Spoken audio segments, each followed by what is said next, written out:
music labels and the music business should be to facilitate art and to enhance that, to help you to you get your music heard by a wider audience. So that's the attitude that you have to have coming in, or you should be independent. I see guys like Les on here. I feel like, I didn't create the independent manual, but I definitely added some major chapters. So to see people, you know um going about their business the way they are now and being like aware and being astute about, you know about the business of music, makes me, super happy. And I'm happy for you because, again, you get to explore, freedoms and um, things that you probably wouldn't have done in the past. And I'm glad that this Right. album that you've made this album. One of the toughest albums for me to make was the last album I made. Like, I felt like 444 is one of my best written songs, not in terms of it had the best metaphors and things like that, but it's the song I've always wanted to make. And I would like, hide it with like humor and, things like that. I'll create song Right. cry, where Yeah. I'll just say, you don't do somebody like that, and, and kind of like sugarcoat it. But I felt like 444 was just raw and it was honest. And it was like the song that I always wanted to make, but like didn't want to ever be in a space where I was that vulnerable. Because the metrics of what I wanted didn't dictate that. Like I had to chase Billboard and I had to do that. Once you let go of all that, you become free. Like Mm, you're a true artist and you can make the things that mm. you really want to make.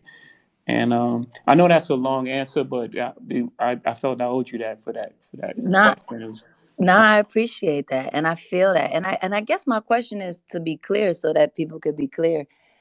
If after 20 years, why would the label not want to promote you for your last record? Like that's almost like a celebration, right? Like why would that happen? well, two things. Another great question. Um, Labels are not taught to like. So you would think we've done this relationship. We've had this great relationship for 20 years. Let's all celebrate. But it doesn't behoove a label to for two reasons. And this is just, man, again, I'm not anti-label. I'm just pro artist. Right. I think that, I think it's clear to say that because people run with narratives. And I just want to be super clear with my intentions, and what I'm saying is, Right. you know, you people oftentimes do what they're taught, not what's right.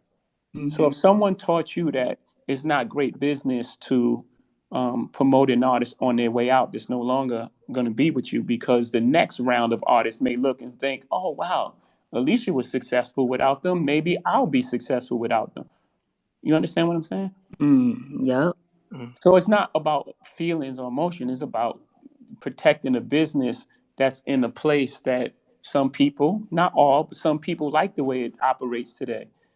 Um, so there is no incentive in it for the record label to promote you. And that's just how I felt on my last album. I felt like there's no incentive in it for them to promote my last album because I'm not Mm. going to be with them. So they're going to make me a bigger artist to go to another label, right?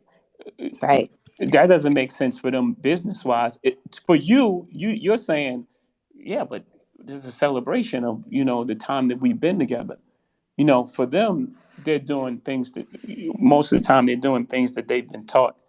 I'll just give you an Right. example. I'm skipping around it, so it sounds vague, but it's a real example. So at some point in Doug and I's negotiation in his office, it's just me and him in the office, and we were a million apart on the number that I was going to buy this album back from, and I had said, man, we've had a great career together. We've made a lot of money. We've had a lot of fun. You know, I'm not going to fight you over $1 million.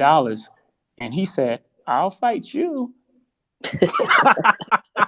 Believe that Now, shit. now listen. Yo. Now think about this. I don't know how old I was. I don't know, late 30s maybe, and he's maybe about 79, 80.